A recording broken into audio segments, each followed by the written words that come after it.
2015 한국인의 인체 치수 CSV 파일이죠. 이거를 이제 SPS로 읽어 드리셔야 돼요.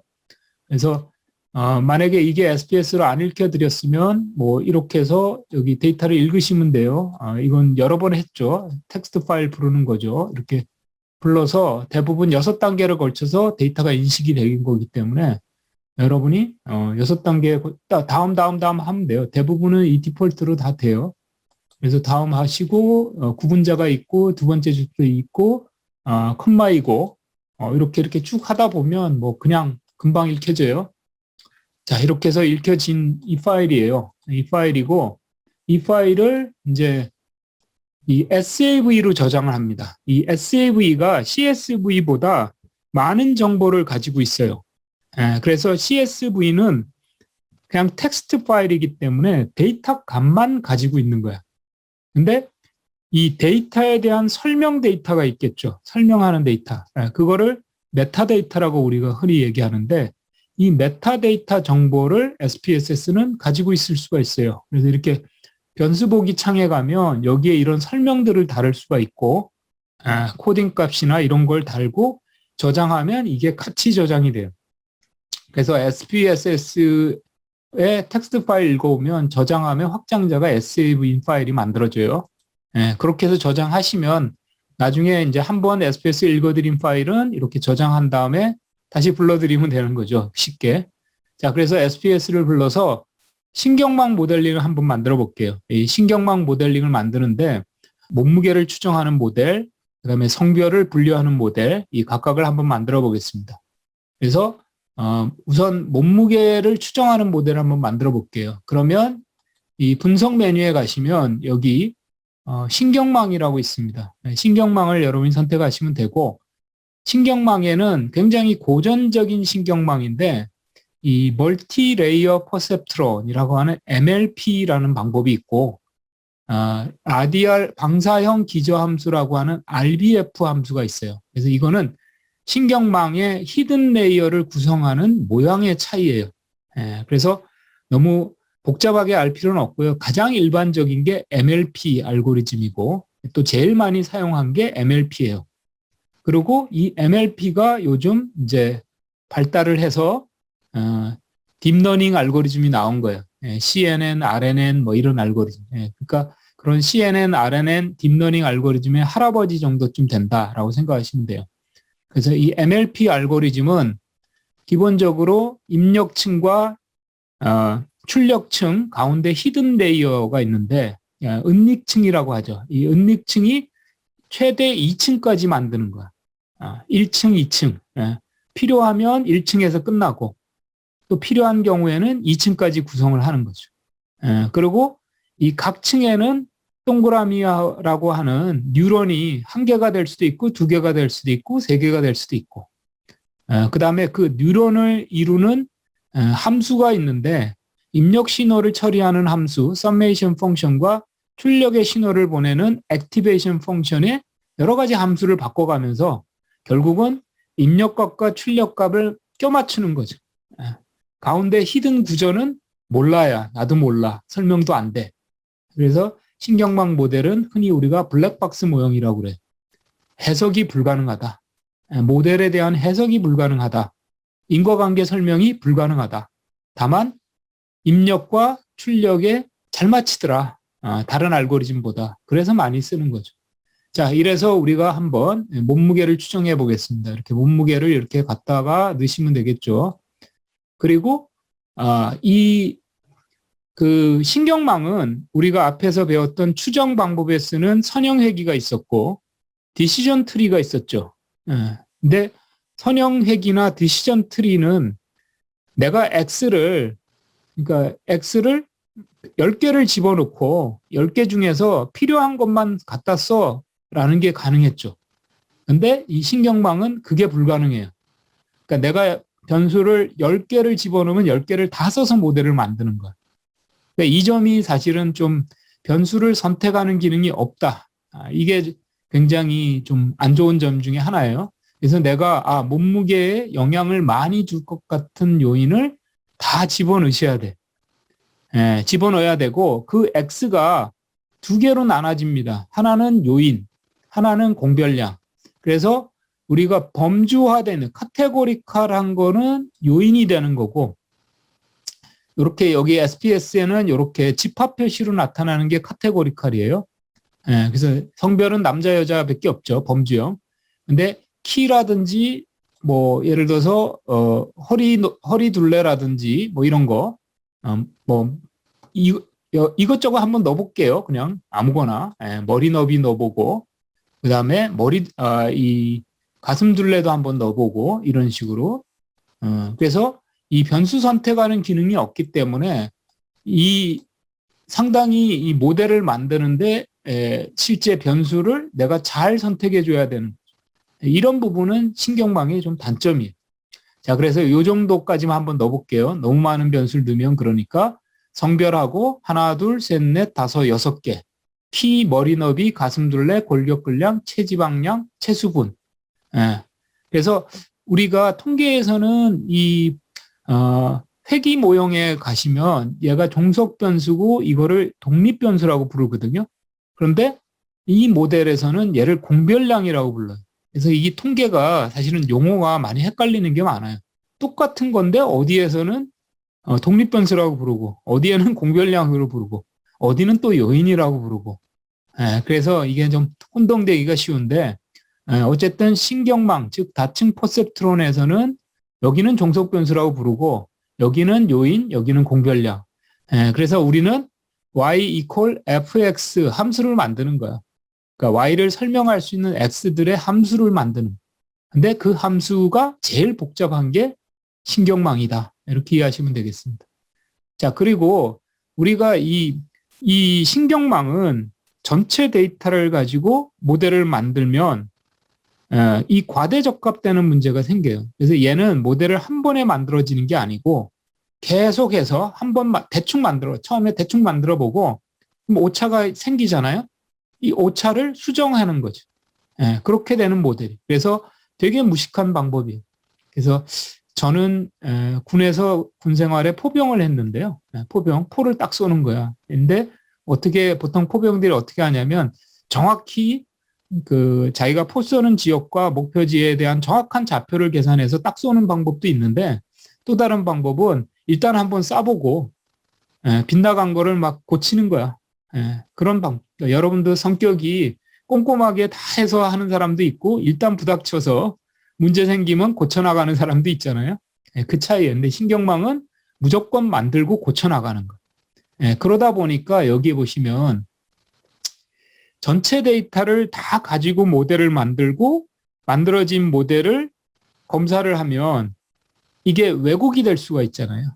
그래서 랜덤하게 섞어서 여기 디폴트가 70%는 학습을 하는 거야. 모델을 만들 때 사용하는 데이터. 그 다음에 30%는 그 모델을 검정하는 데 쓰는 데이터.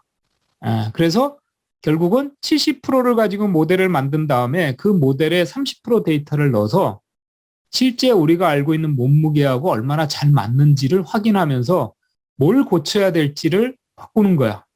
근데 이 MLP는 역전파 오류 정정 알고리즘이라고 그래요. 그러니까 이 신경망의 구조에서 뒤에서부터 바꿔나가는 거야. 즉 바꾼다는 거는 사실 가중치 조정이거든요. 가중치를 조정해 가면서 이 틀린 거를 보완하는 거야. 계속. 얼마만큼? 골100번 하는 거야. 어떤 목표에 도달할 때까지. 그래서 디폴트가 여기가 이렇게 70, 30으로 돼 있어서요. 여러분이 조정할 수가 있어. 그래서 만약에 데이터가 좀 적으면 70%가 부족할 수가 있어요. 그러면 우리가 보통 학습할 데이터, 공부를 많이 해야지 시험을 많이 보는 게 중요한 게 아니잖아요. 시험 공부를 많이 해야지 시험 보는 게 중요한 게 아니잖아요. 그래서 보통은 학습 데이터가 조금 더 많아야 된다. 검정 데이터에 비해서. 검정은 시험 보는 거예요. 그래서 일반적으로는 7대3, 경우에 따라서는 8대2, 9대3, 데이터가 아주 많다 그러면 5대5까지도 내려갈 수가 있어요. 디폴트가 7대3이다. 그래서 요거를 바꿀 수가 있어요. 그래서 70%의 데이터에서 모델을 만들고 30%에 적용한다. 라는 거고, 설계 탭으로 가면 이거는 아까 제가 MLP 알고리즘은 은닉층이 2층까지 쓴다고 그랬죠. 2층. 2층까지 쓰는 건데, 여기 보면 은닉층의 설계예요. 은닉층의 설계. 설계를 하는데 그 두 개 층에서 노드가 한 개가 될 수도 있고 두 개가 될 수도 여러 개 될 수 있다고 그랬죠. 이거는 자동으로 해요. 자동으로 하기 때문에 수동으로 할 필요는 거의 없다라고 생각하시면 돼요. 근데 수동으로 해야 되는 경우에는 어떻게 하냐면 연구하는 사람들은 그걸 원리를 자꾸 가르치고 뭐 이래야 되니까 그래서 수동으로 하는 사람들을 위해서 여기 표시가 돼 있어요. 자, 여기 그 수동으로 할 경우에는 은닉층을 한 층으로 할래, 두 층으로 할래는 걸 지정한다. 그래서 MLP는 최대 2층까지 쌓는다고 그랬죠. 집을 짓는데 1층만 쌓을래, 2층까지 쌓을래 그 차이예요. 그리고 1층에 예를 들어서 방을 몇 개로 할래, 방을 한 개로 할 수도 있고 두 개로 할 수도 있고 그게 바로 노드예요. 그래서 은닉층은 한 개, 두 개, 그 다음에 노드의 숫자는 기본적으로 자동으로 계산하는데 수동으로 지정할 수도 있어. 근데 수동으로 지정하는 거는 권하지 않고요. 그 다음에 여기 함수가 있어요. 보통 summation 펑션은 선형결합 형태로 많이 해요. 그래서 가중치 곱해서 다 더해, 선형액이식으로. 그런 거고 activation 펑션이라고 하는 활성화 함수는 굉장히 여러 가지를 써요. 그래서 이게 은닉층의 활성화 함수가 있고 충격층의 활성화 함수가 있어요. 그래서 이런 거를 이제 바꿔가면서 하는 거야. 그래서 이거를 수동으로 여러분이 작업하는 건 아니에요. 여기 이렇게 자동 친경망 하면 얘가 층을 1층으로 할래? 1층 집을 지을까? 2층 집을 지을까? 1층에는 방을 몇 개로 할까? 그 방 안에 함수는 뭘로 할까? 이런 걸 지가 정하는데 어떻게 정하느냐? 다 해보는 거야. 이렇게도 해보고 저렇게도 해보고. 그래서 가장 오차가 줄어드는 걸 해보는 거야. 그래서 다른 알고리즘보다 상대적으로 뭐가 오래 걸린다? 시간이 오래 걸린다. 시간이 많이 걸린다. 데이터가 많아지면 더 많이 걸린다. 자, 이렇게 생각하시면 되고, 그래서 이제 여기는 별로 그렇게 신경 쓰실 필요가 없는 게, 이게 이제 얘가 개수를 조정하기 위한 그 식에서 람다 값과 뭐 시그마 값 이런 것들이. 그래서 만약에 여러분이 신경망을 처리하는 프로그램을 만들겠다 하면 알아야 될. 근데 쓰는 사람 입장에서는 쓸 필요가 없는 거고요. 자, 결과는 여러 가지가 나오는데 일단 망의 구조, 이거 신경망의 구조가 출력이 돼요. 그래서 나중에 확인을 해볼 수가 있고 이 가중치가 우리가 굳이 알 필요는 없어요. 설명이 안 된다고 그랬죠. 근데 그거를 내가 보겠다라고 하면 이 시냅스 가중값을 선택하시면 돼요. 그 다음에 여기 저장 버튼에는 어떤 결과값을 저장하게 돼 있어요. 자, 일단은 여기까지 각 케이스별 종속 변수에 대한 예측값 이렇게 하시면 이 결과값이 프레딕트 값이 저장이 돼요. 자, 여기까지만 해볼게요. 그래서 다른 거는 안 건드리고 종속 변수, 그다음에 요인을 성별, 공별량의 키, 머리 너비, 가슴둘레, 골격근량, 체지방량, 체수분 이렇게 하고 기본적으로 얘는 척도가 틀리기 때문에 표준화를 합니다. 그렇게 하는 거고 중요한 것은 이 데이터를 나누는 게 어떻게 나눠야 되느냐. 디폴트는 7대3, 학습할 데이터를 70%, 검증할 데이터를 30% 이렇게 하고 설계는 자동으로 해라. 그리고 뭐 학습은 건드릴 필요가 없고 출력 결과에 시냅스 가중값을 추가적으로 선택하시면 되겠고 그 다음에 저장 버튼을 해서 개별 케이스별 값을 저장하도록 이렇게 하고 이제 확인을 눌러보세요. 자, 그러면 이제 모델이 만들어져요. 지금은 데이터가 그렇게 많지가 않아서 금방 만들어져요. 금방 만들어져서 여기 보시면 실제 우리가 데이터가 아까 6,278명이었죠. 6,278명의 70%인 4,435명의 데이터를 학습한 거고요. 그리고 1,843명의 데이터에다가 모델을 한 번 만들 때마다 검사를 한 거죠. 검증을 하고 그 다음에 개선하고 또 만들고 또 만들고 또 만들고 또 만들고 그래서 한 몇 번 했는지 모르겠지만 엄청 많이 만든 거예요. 엄청 많이 만들고 그렇게 만들어 봤더니 가장 좋은 모델이 마지막 최종 결과가 되는 거예요. 그래서 최종 결과가 되는 모델은 이렇게 여기 보시면 이제 노드가 몇 개가 됐고 8개가 됐어요. 히든 레이어 노드가 10개가 됐고 층은 한 층이 됐어요. 은닉층 1만 됐어요. 근데 은닉층이 2층까지는 필요 없어요. 1층 집만 지어도 충분하다라고 판단한 거죠. 자, 그래서 이 구조가 이렇게 돼 있는 거죠. 이렇게. 이게 몸무게 추정이고 여기가 지금 입력이죠. 입력인데 여기 하나가 더 딱 들어갔는데 편향이라고 나오죠. 이 편향은 바이어스, 오차항이에요. 오차. 그래서 이 MLP라는 알고리즘의 특징은 그러니까 이게 RBF라는 알고리즘은 오차를 허용 안 하려고 입력값을 다 쓰려고 노력해. 그러다 보니까 오히려 모델이 정확하지가 않은 거야. 근데 이 MLP는 되도록이면 입력 변수의 정보를 다 쓰는데 뭔가 안 맞는 게 생길 수가 있잖아요. 그래서 그거는 그냥 오차라고 생각하면 버리는 거야. 마음을 조금 비우는 거지. 그래서 오히려 성능이 더 좋다. 자, 그래서 여기 편향이라고 표시가 된 거고, 자, 아까 요인이라고 돼 있는 범주형은 이렇게 범주의 집단에 따라서 노드가 두 개가 생겨요. 성별이 남자, 성별이 여자. 그래서 이 범주형은 범주의 개수만큼의 입력 노드가 생긴다. 근데 연속형 변수는 이렇게 한 개씩 생기는 거죠. 키, 머리, 너비 이렇게 돼 있고.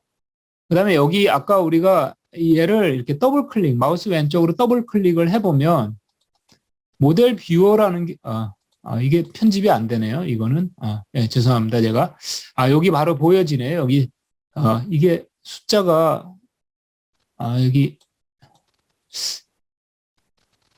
자, 여기 보시면은 색깔이 이렇게 파란색으로 된 거는 가중값이 마이너스.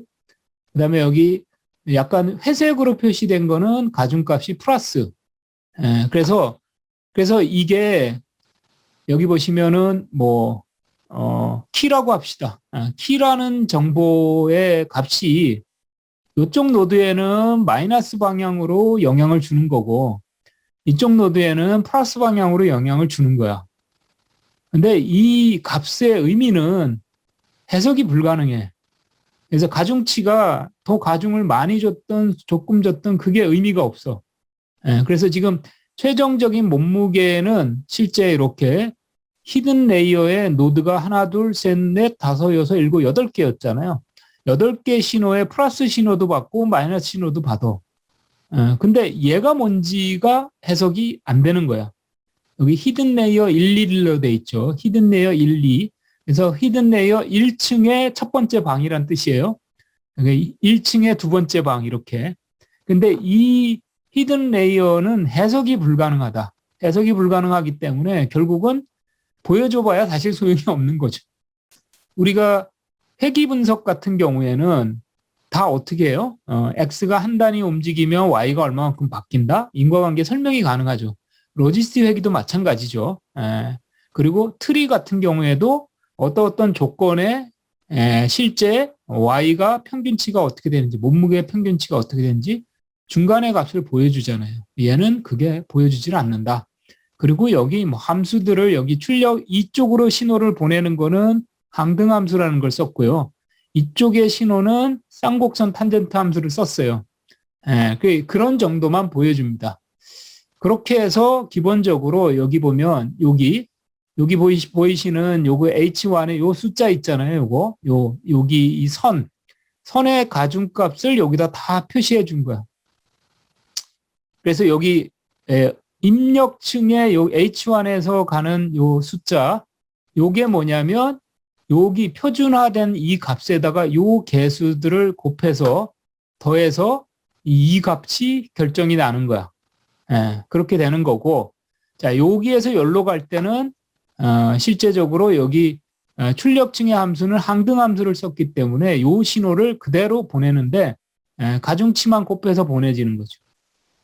그렇게 해서 결국은 몸무게를 추정한다. 입력관로부터 뭔지 모르지만 히든 내에서 어떠한 연산이 막 동작을 해서 최종적인 몸무게를 예측하게 된다라는 거죠. 자, 이렇게 해서 이제 모델이 만들어졌고 여기 데이터 창으로 넘어가면 데이터 편집기 창으로 넘어가면 맨 마지막에 뭐가 나와요? 추정값이 나오는 거죠. 추정값. 그래서 지금 우리가 만든 이 모델, 지금 아까 여러분이 보셨던 이 신경망 모델에 의해서 성별과 키와 머리 너비, 가슴둘레, 골격근량, 체지방량, 체수분을 입력값으로 해서 몸무게를 계산한 거죠. 이 모델로. 그래서 계산한 결과가 이 실제 여기 맨 마지막에 나오는 거예요. 근데 실제 이 첫 번째 케이스의 몸무게는 얼마였냐면 몸무게가 이쪽에 실질값이 있죠. 여기 실질값이 64.9kg죠. 첫 번째 사람이 64.9kg인데 신경망 모델이 예측한 값은 64.6. 두 번째 사람은 88.8인데 얘는 89.2.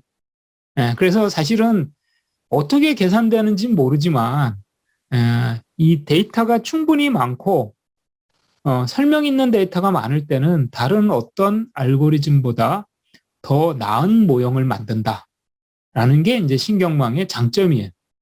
그래서 지금 상당히 나중에 이제 요것과 실측값과 요것의 차이를 우리가 계산하죠. 그래서 몸무게에서 얘를 빼면 뭐가 돼요? 오차가 나오죠. 오차가 나와서 그 오차를 제곱해서 더해서 다 더하면 그게 우리가 제곱 오차가 되는 거고 제곱을 하지 않고 절대값만 해서 다 더하면 그게 평균 절대 오차, 그래서 MAE. 그래서 제가 뭐 MLE, MAE 이런 얘기를 하죠. 그래서 내가 만든 모델이 얼마나 훌륭해라는 것을 판단하는 기준이 오차가 작아야 된다라고 했죠. 오차를 만들 때 평균 절대 오차, 평균 제곱 오차 이런 걸 만들고 또 한 가지 우리가 상관계수를 구한다고 그랬죠. 상관계수, 예측값과 실측값의 상관계수를 구해서 얼마나 정확성이 높은지를 판단한다고 그랬고 그 상관계수를 제곱하면 우리가 결정계수가 된다고 그랬어요. 그래서 상관계수나 결정계수를 쓰는 거니까 그래서 지금 만들어진 모델이 얼마만큼 정확한지 상관계수로 한번 측정해 볼게요. 여기 보면 상관분석, 이별령 상관에 들어가시고 여기에 우리가 몸무게하고 예측한 값, 몸무게 예측값의 상관계수를 구하면 상관계수가 얼마 나왔다? 0.991. 엄청 정확하죠. 굉장히 정확한 모델이 만들어집니다. 자, 그래서 일단은 이렇게 신경망을 한번 해봤어요. 자, 이제 두 번째는 한번 더 만들어 볼게요. 이제는 이 분류 모델을 만들어 볼게요. 그래서 이 신경망은 추정 모델, 분류 모델 신경 안 쓰고 그냥 만들 수가 있어요. 그러니까 그 점은 굉장히 좋은 점이죠. 그래서 성별을 분류하는 걸 해볼 텐데, 자, 여기는 이제 요인은 아무것도 없죠. 범주형 변수는 없으니까. 그러니까 연속형 공별량에다가 선택을 해줘야 됩니다. 그래서 만약에 이렇게 키하고 성별을 잘 구분할 수 있는 거, 키, 몸무게, 뭐 골격, 근량, 뭐 여러분이 생각할 때 도움이 될 만한 거를 넣으시면 돼요. 뭐 배둘레도 한번 넣어볼게요. 이렇게 하고 모델을 만들면 돼요. 이렇게 하시면 되겠고 뭐 4개만 가지고 만들어 볼게요. 이렇게 해서 일단 이 출력 저장 버튼을 안 누르면 실제 이제 모델만 만들어져요. 예측값은 안 만들어져요. 그래서 예측값을 저장하려면 항상 이 저장 버튼을 클릭해 줘야 되는데 지금 아까하고 메뉴가 좀 바뀐 거는 지금 변수에 종속 변수에 연속형이 들어가면 아까 저장 버튼은 여기 하나만 있었는데 지금은 얘가 범주형이기 때문에 분류 모델을 만들거든요. 그래서 분류 모델을 만들 경우에는 저장 버튼이 2개가 생겨요. 그래서 예측 범주와 예측 범주의 확률 이 2가지가 생기니까 이 2가지를 다 체크를 해 주셔야 돼요. 그래서 분류 모델인 경우에는 다소 차이가 생긴다. 결과값이 달라져요. 2개가 만들어져요. 변수가. 그리고 앞에는 그냥 똑같아요. 건드릴 필요가 없고 분할만 신경 쓰면 돼요. 7:3 얘는 똑같고 설계도 마찬가지 얘가 자동으로 가는 거니까 자동으로 그냥 내버려 두시면 돼요. 자, 이렇게 해서 지금은 이렇게 해서 확인을 눌러보겠습니다. 자, 그러면 얘는 이제 분류 모델을 만드는 거죠. 분류 모델.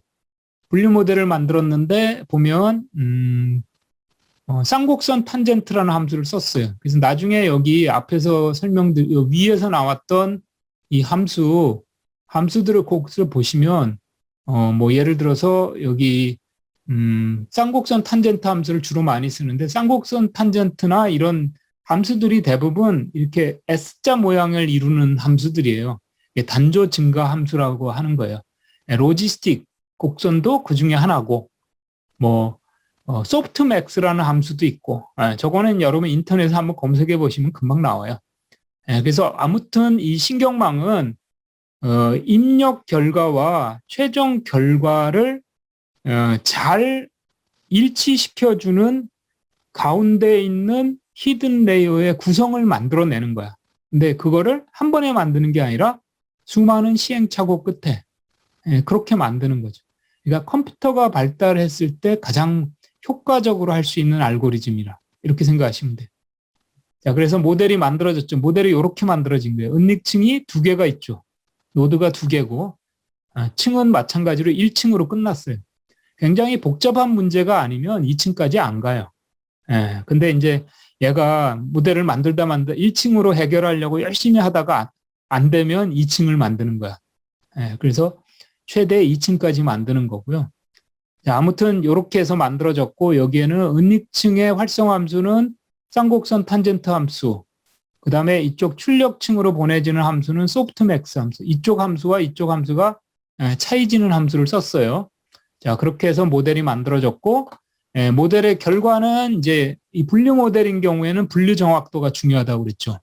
그래서 이쪽에 보시면 이쪽이 관측된 표본이야. 원래 있던 값.